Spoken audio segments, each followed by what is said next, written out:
Hello, if you're new here, welcome. And if you're a returning subscriber, it's so lovely to have you back. In today's video, I'll be sharing my birth story. I hope I don't get too emotional in this video because it was a roller coaster. I recently just became a mom about 2 months ago. My baby will be 3 months in the coming week. And it's been the most beautiful experience, to be honest, but it wasn't easy to get here because pregnancy takes so long and your body's changing, emotions are changing, your hormones are changing, and everything is just new, especially if you're a first-time mom. For me, it was the same. Everything was happening so fast. Every feeling I was having was quite new. My body was gradually adjusting. So for 9 months, I was constantly experiencing changes in my body, and my hormones were sometimes all over the place. But that's not the point of this video. In today's video, I just want to give you guys the gist of how I put to birth. I put to birth on the 19th of November 2024. It was totally not the day I was supposed to give birth. So my due date was 14th of November, which is my birthday.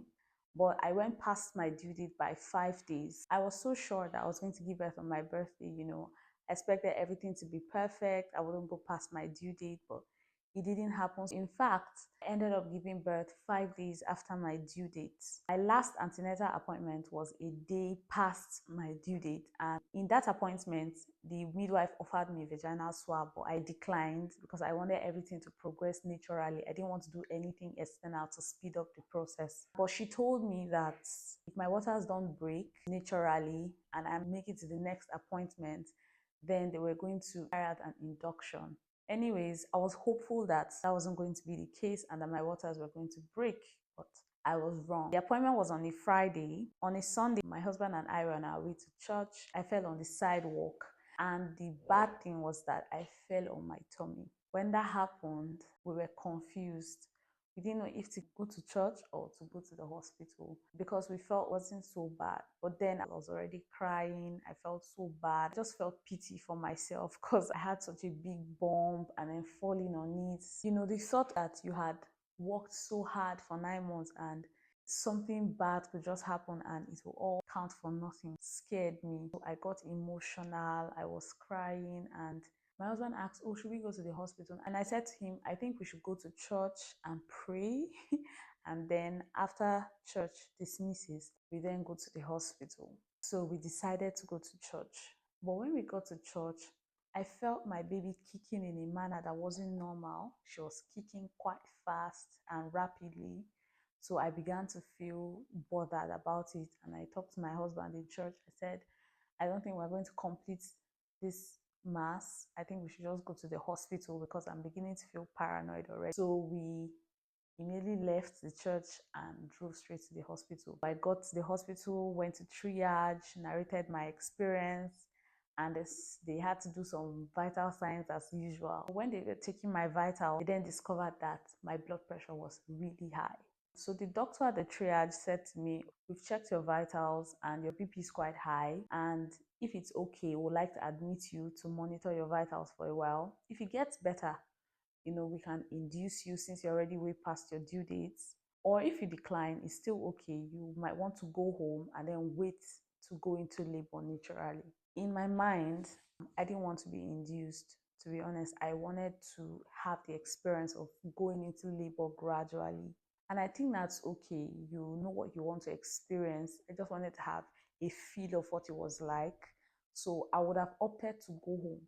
After close monitoring for about 3 hours, my BP was still on the high. And so they came back and they said to me, "Your BP is still so high."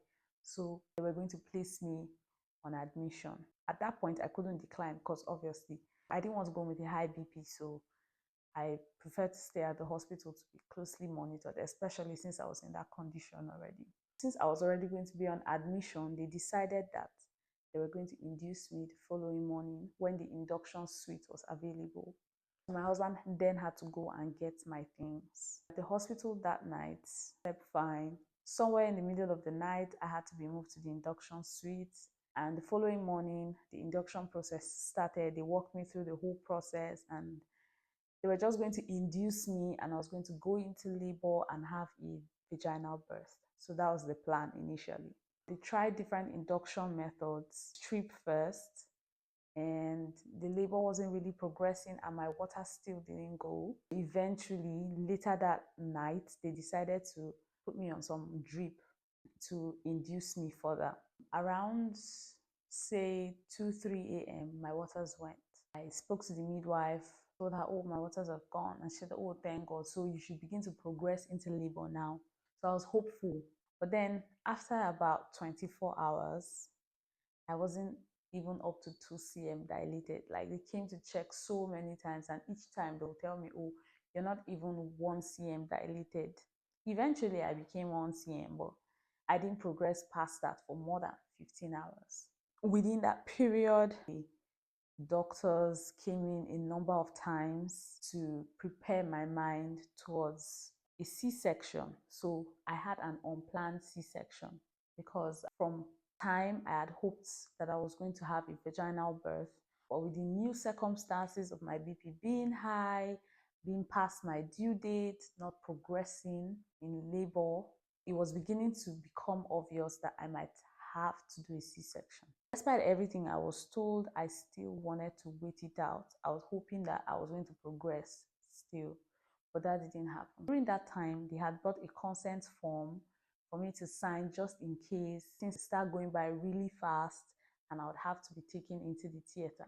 They wanted me to sign off that I was giving permission to them to carry out the surgery. At about 10, I was already in so much pain.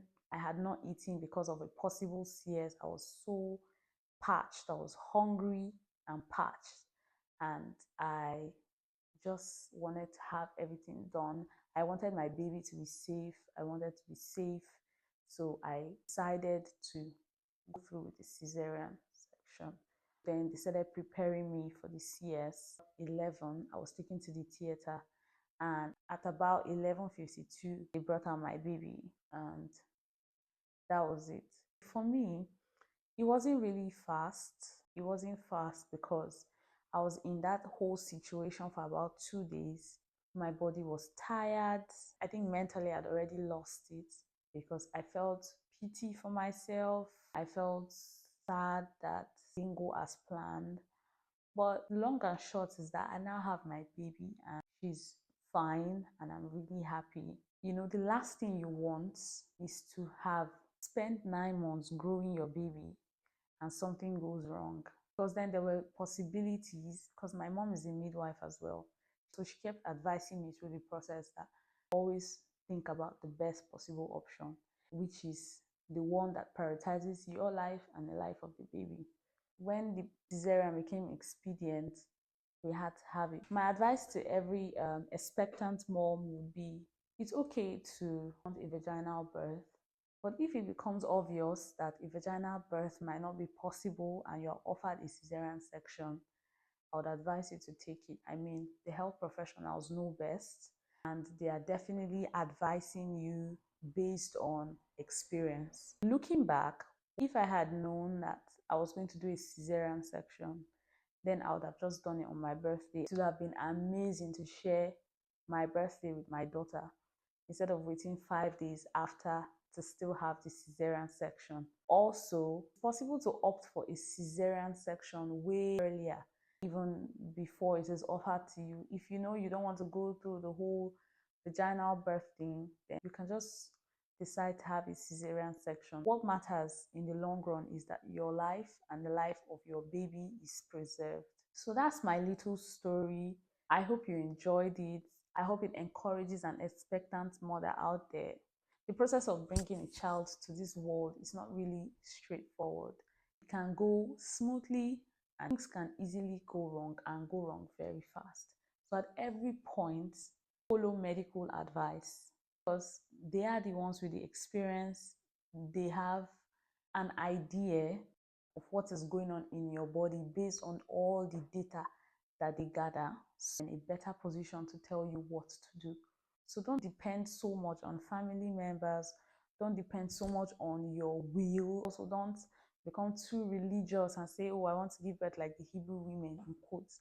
It doesn't really matter how a child comes to this world, whether it's vaginal birth or a cesarean section. All that matters is that you brought your child to this world safe and sound. If you watched this video till this point, I'm really glad that you stuck with me till now.